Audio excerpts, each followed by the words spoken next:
ምዕራፍ 27 ከዮሴፍ ልጅ ከምናሴ ወገኖች የምናሴ ልጅ የማኪር ልጅ የገለዓድ ልጅ የኦፌር ልጅ የሰለጰዓድ ሴቶች ልጆች ቀረቡ። የእነዚህም ሴቶች ልጆች ስም ማህለህ፣ ኑዓ፣ ኤግላ፣ ሚልካ፣ ቲርጻ ነበረ። በመገናኛውም ድንኳን ደጃፍ አጠገብ በሙሴና በካህኑ በአልዓዛር በአለቆቹም በማኅበሩም ሁሉ ፊት ቆመው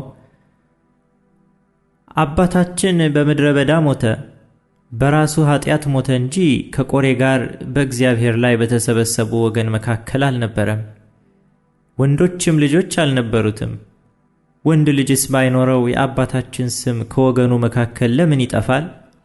በአባታችን ወንድሞች መካከል ርስትን ስጠን አሉ።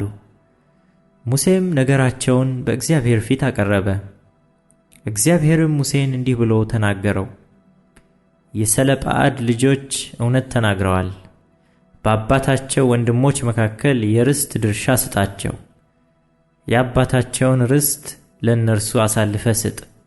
ለእስራኤልም ልጆች እንዲህ ብለህ ንገራቸው፣ ሰው ቢሞት ወንድ ልጅም ባይኖረው ርስቱ ለሴት ልጁ ይለፍ። ሴት ልጅም ባትኖረው ርስቱን ለወንድሞቹ ስጡ።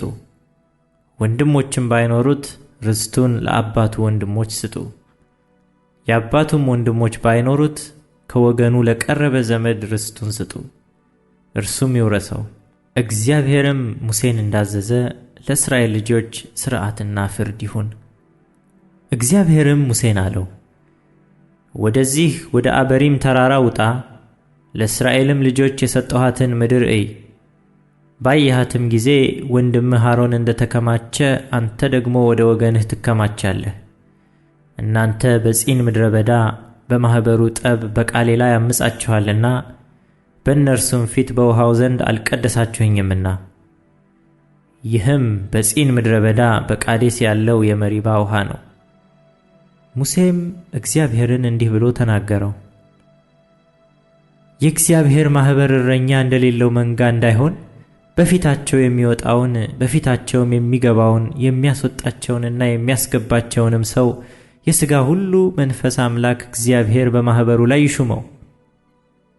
እግዚአብሔርም ሙሴን አለው፣ መንፈስ ያለበትን ሰው የነዌን ልጅ ኢያሱን ወስደህ እጅህን በላዩ ጫንበት።